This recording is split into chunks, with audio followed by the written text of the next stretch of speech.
Welcome to the Sellernomics podcast, sharing valuable tips and information in the Amazon and e-commerce space. Each week, we deliver the best interviews with some of the top Amazon personalities in the industry to help you grow your business. Today's episode is brought to you by GETIDA, the global leader in FBA auditing and reimbursements. And now, here is your host, Rob Stanley. Hey everyone, Rob Stanley here, and I've got a great guest today. Rachel Hasson, the CEO of Evolve, is on with me. Hi, Rachel. Hi, Rob. How are you doing? Doing great. So we got a great topic today. We're going to be talking about how to write your Amazon listings without being a copywriter. Now, that's pretty good because a lot of people do use copywriters, which is pretty helpful. But you've got some great tips, and we want to definitely go over each of those tips that could help some people with their content writing, and especially regarding their listings. So why don't we just kick it right off? What is the difference between like an impulsive buyer versus a strategic buyer? Because we're going to put up a little information and we will dive into the listings, but go ahead. Okay, so a lot of buyers are impulse buyers where they buy, for example, the phone case broke or something, so they will just go in and they will buy a phone case. They won't do some, research. They will just go in and buy what they need. And we can see impulse buyers when it comes to low ticket items that cost until like $30, $40. And then strategic buyers will take their time. They will research. I see it, mostly in furniture and like expensive products. If someone is looking to buy a mattress, for example, so they will go in, they will compare, read reviews, have the products in their cart, possibly for a few days, and then they will buy. Like it will be an informed decision. So that's the difference. Yeah, that's good information. Yeah, no, I like that. That and that's true, right? And there is a difference because something like an iPhone case, they're probably they're going to look at the pictures, but they're not going to think about it too much. They're just going to be like, does it look good? Great, I'll buy it. And probably pricing probably has a little bit to do with that also, right? Like if it's a cheaper price, it's easier for them to buy. We just had Kevin King on last week, and one of the things Kevin was suggesting about like when you're just first launching a product, instead of doing like discounts or things like that, he was saying start it at a low price that's so low that people will just take they're just like, why not for that price, type of thing. And I thought that was great, some great advice he gave. So how do you know if products solve a problem or achieve a goal? So that's something that comes up, like, does a product solve a problem or does it achieve a goal? What kind of information can you give regarding that? Honestly, I think each product solves a problem and achieves a goal. Let's take the phone case, for example. My phone case broke, so I bought a phone case. That's the problem it's solving. But maybe my phone case, I want it to be pink and look like marble because I want it to look good with my bag, and I want overall to present myself in a certain way. In this case, the pink case will match what I'm trying to achieve. So it's but some products, like, they solve like major problems, or they will all achieve a goal. If it's solve a storage problem, but at the end of the day have an organized space, which is the goal. So there's a little bit of both, and it's important to kind of tackle it from both ends. Yeah, that's true. That's definitely true. And what about I know we talked beforehand, and you had some great slides and stuff, and we will get you back on for a different one to do a presentation on that. But when we're talking about things like a buyer's persona, you had some great information on kind of like how to find out who your buyer's persona is, and what kind of steps do you do for that? So I have a chart, and it's on my website for a free download. It's an actual, like, a workbook. There's a chart where I have some questions lined out, and that's how we kind of build a buyer persona. So, for example, if I'm selling a baby product, I want to understand who my audience is. So, it's probably going to be the mom. So what is she into? Like, what magazines does she read? What are the problems that she's facing every day? And it's like a whole breakdown of things that once you fill out this chart, it's very easy to have a face to the client. So that's what we're trying to build. We're trying to build a person that's like our client, and then everything you do marketing wise, you will talk to Bethany, for example. Like you can give her a name and give her like add a photo. And remember who you're talking to whenever you write anything or you design anything for your Amazon brand. Remember you're talking to Bethany, and it can be several. It can be Bethany, Stephanie, and Mark. Like you can have a buyer persona of the dad. So that's how we do it. Yeah, no, that's good, because it's almost like figuring out who they are, maybe, and a little more about them. So that's great information. And, Rachel mentioned about some free templates. We will give that information at the end. You got to stick around to get the link to get those free templates. They are really good. I went and looked at them, and some great free templates that will definitely help you with some of the things we're talking about. Let's also talk about a little bit about like brand demographics. What should people know about, a brand demographic that maybe could help them with their listing? Brand analytics gives general brand demographics. They will give you the age, education level, income level, and it's super important to know who are the people that actually buying your products. For example, we had a product, it was like heated insoles that are microwavable, and we had like 2 packages, but we only ran with a red package that was for women. And we looked at the demographics and we saw that a lot of the buyers are actual men. So we switched the image to the men packaging, and it really helped us sell a lot more of that product.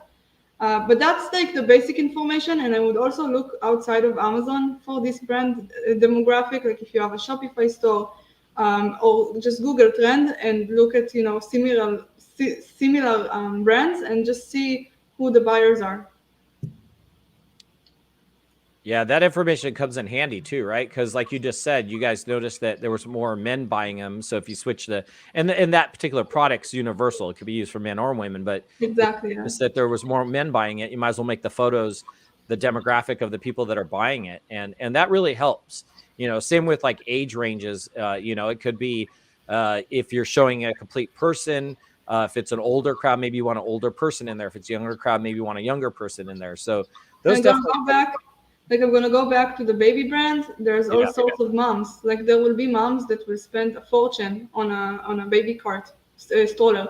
And then there will be moms that are looking for something that's off-brand, cheap, but still high quality. And like if I was selling a very expensive stroller, and my audience is women that buy for a lot of money, that I know that their annual income is high and their education level is high, then my photos will be more gold and more like luxurious and more will give off that vibe.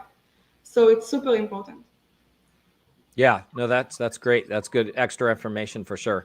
And once again, stick around till the end because we do have some free templates. We're going to tell you how to get a hold of those that Rachel has. Absolutely great templates. I went and looked at them, like I said. Let's talk a little bit about, when people are defining their product feature versus the benefits, what's kind of some recommendations you give when they're trying to do that, like features versus benefit type information? So the short answer is write down the features of your product. And then next to each feature, write down what is the actual benefit that someone will get out of this product. So this is a water bottle, natural water bottle, and it will get me hydrated fast. And it's not too heavy because it's only like, 500 mil. So I can carry it in my bag. And those are like the benefits of the product. And like the more you practice this, it will just come natural and you will be able to communicate benefits and not just features, not just like product specs. Yeah, that's good information also. And, so once again, I got Rachel Hasson, CEO of Evolve on. We are currently talking about how to write your Amazon listings without being a copywriter. And it's actually great information. We do need to take a quick commercial break. We'll be right back after this commercial. Today's episode is brought to you by GETIDA, the global leader in FBA auditing and reimbursements. Get $400 in free FBA reimbursements at getida.com/Sellernomics. Yeah, so head on over to getida.com/Sellernomics. Get your free $400 in FBA reimbursements with no fees to get started. There's no long-term commitment. It's free to sign up. So head on over there. So once again, I got Rachel Hasson, CEO of Evolve. Rachel, so we're continuing on with some help with these Amazon listings without being a copywriter, or basically some basic stuff you need to do.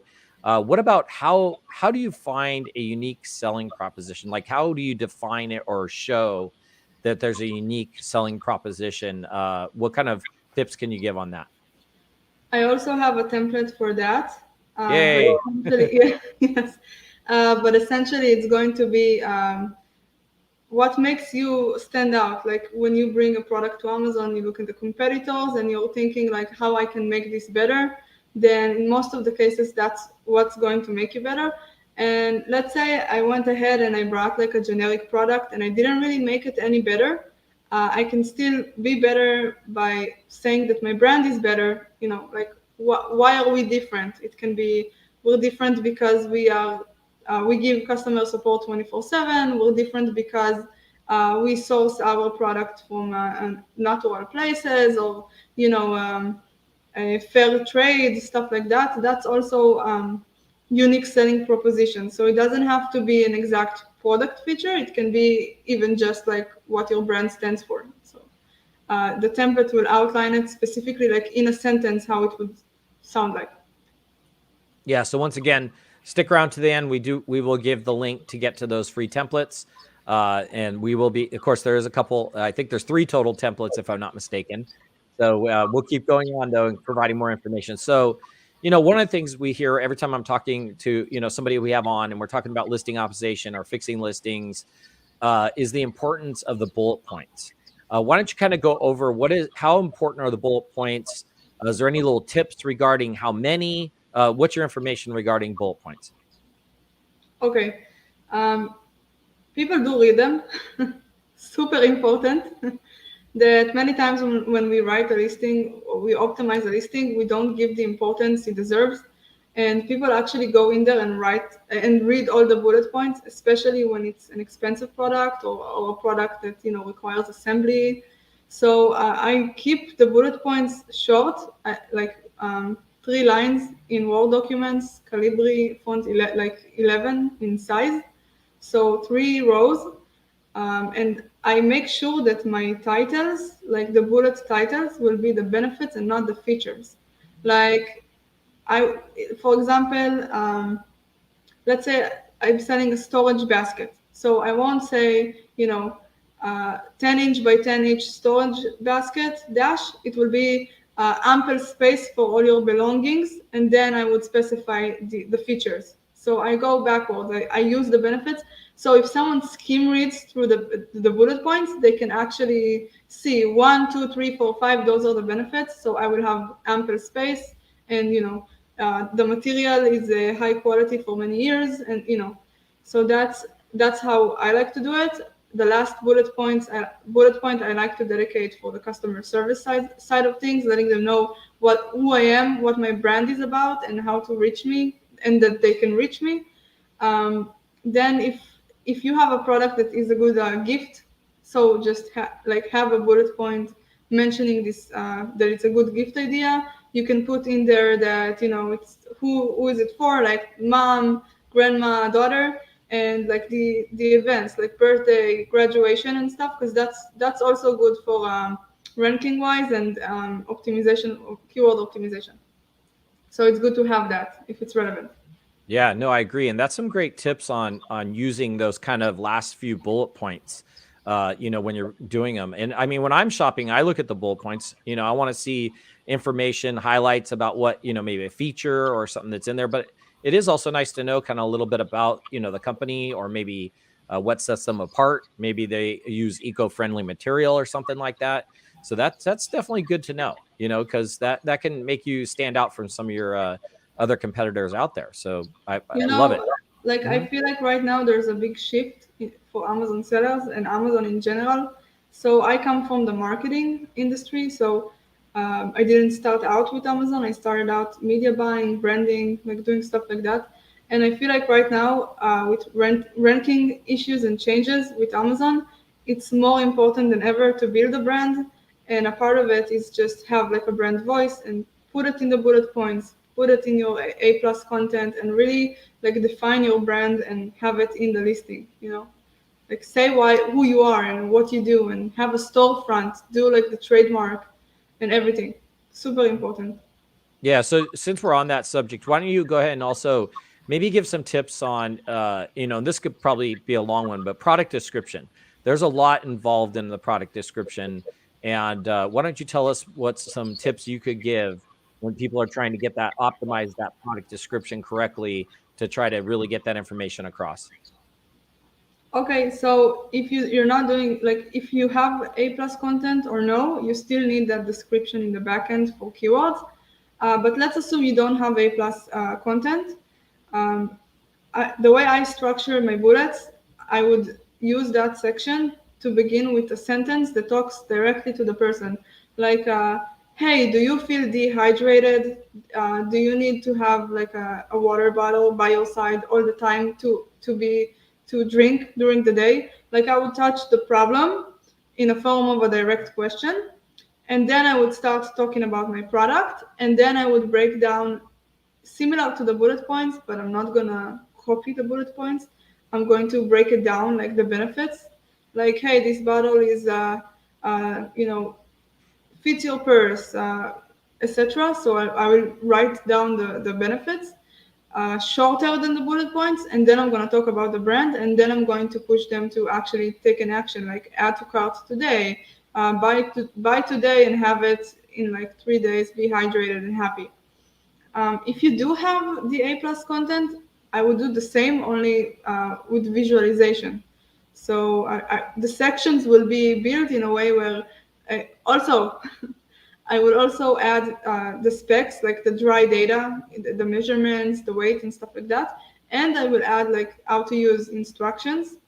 So if it's something that you need instructions for, I would write them down in the description. Yeah, no, that's a good kind of highlight of different things you need to definitely do within that product description area.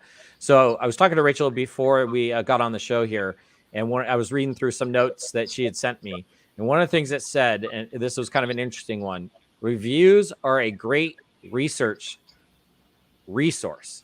And I was like, huh. We're definitely going to have to cover that. So why don't you tell us, why are reviews a great research resource? And maybe also give a little information on how people use that. Like, how would they do that to kind of use it as a resource? Okay, so first of all, you can download all of like the reviews on every product or each product that you want with Helium 10. So they have like an extension, and it's easy to just download it.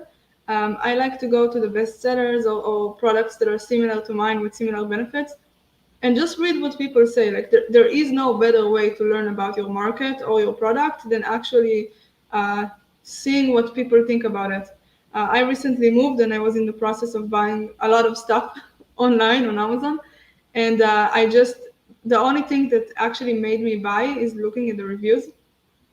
And so you know what they like about the product. You see what they don't like about the product, and you learn what to improve. Like even in the product research stage, let's say you want to bring a product, then that it's already on Amazon. The way to do it better is actually see what people are complaining about. If it's too heavy, too large, missing compartments, so you can go and create it in a way where it solves those issues of someone else's product. And the same with the listing optimization. You just kind of see what people like and don't like, what's important. Like if a bunch of moms complain about a product not being baby safe, then you can emphasize how baby safe your product is. So it's super important. I recommend doing it. And this entire process of building your listing is super important before you launch. And I recommend that even if you can pay a copywriter, I definitely recommend do it by yourself. You will learn more about the product and the market, and you will know, like you will be able to give instructions better for the people you work with, if it's graphic designers or other people. Yeah, I love it. I love it. So once again, I got Rachel Hasson, CEO of Evolve on. We've been talking about or giving tips on how to write your Amazon listings without being a copywriter. Rachel, so if I missed anything, feel free to jump in there and give the information. If I didn't, we'd love to hear more about Evolve, the company, kind of what kind of services you guys offer, how you got it started. And then after you get done with that, why don't you tell everybody how to get those free templates that we were talking about? Absolutely. So the last thing I'm going to say is why we call this how to write your listing without being a copywriter is because it's not hard. You don't need to be a copywriter to do this work. You can just go through the steps. It will help you understand your product and your market better. And, afterwards, you can give it maybe to someone to polish it, but it's super important, and it takes practice. Like if you do this a couple of times, you will come up with a lot of text, and it's a good feeling. It's as an Amazon seller or someone that's doing e-commerce, you will just have it will change the way you think about things and the way you describe your product. So I definitely recommend doing it. And for those who are just starting out, it can also help you save money. So so that's about the subject. Yeah. Tell us a little bit about Evolve. Okay, so hold on. That's okay. She's got the dog there. So we're going to have her kind of wrap up and tell us a little bit about Evolve, some of the services they offer. And while she's waiting for the dog to calm down, I'm going to tell you how to get the free templates. So what you could do is head on over to evolveadagency.com. You can get those free templates. If I'm not mistaken, there's 3 of them. But since Rachel's back on, I'm going to have her give us a little information about Evolve and what kind of services you guys offer. Okay, so we're a complete management company for Amazon sellers. We offer management services, A to Z, if it's, opening cases with support, doing the logistics, shipping plans, launching products, PPC, listing optimization, listing images. We also, what we do best, I think, is we help our clients create content and come up with their brand identity.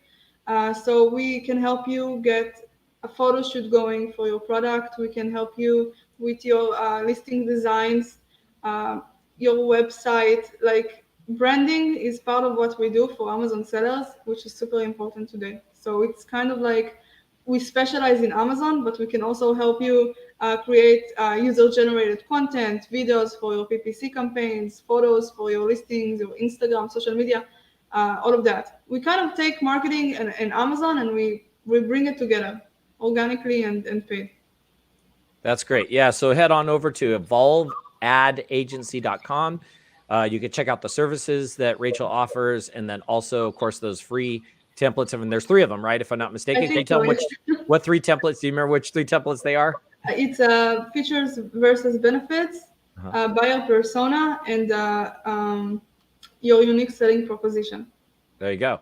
So again, Rachel Hasson, CEO of Evolve, head on over to evolveadagency.com, and you can check out all that great information and find out more about her company.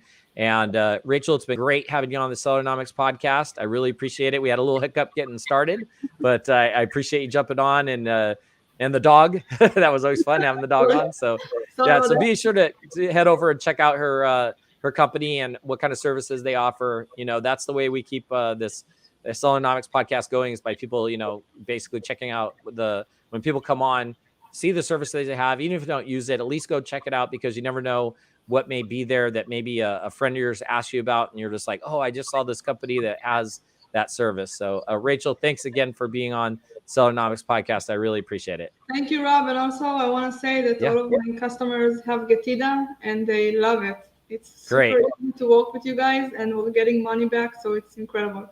There you go. We always appreciate the feedback, and it's always great when people get free money back. So if you're interested, head on over to GETIDA.com/Sellernomics, get $400 of free FBA reimbursements. I'll see you guys next week. Have great holidays. Talk to you later. Thank you. Thanks for joining us this week on the Sellernomics podcast. Special thanks to our sponsor, GETIDA. Did you know that Amazon probably owes you money for FBA reimbursements? Get $400 in free FBA reimbursements at GETIDA.com/Sellernomics. Be sure to join us again next week for more great tips on how to grow your business. And thanks again for listening.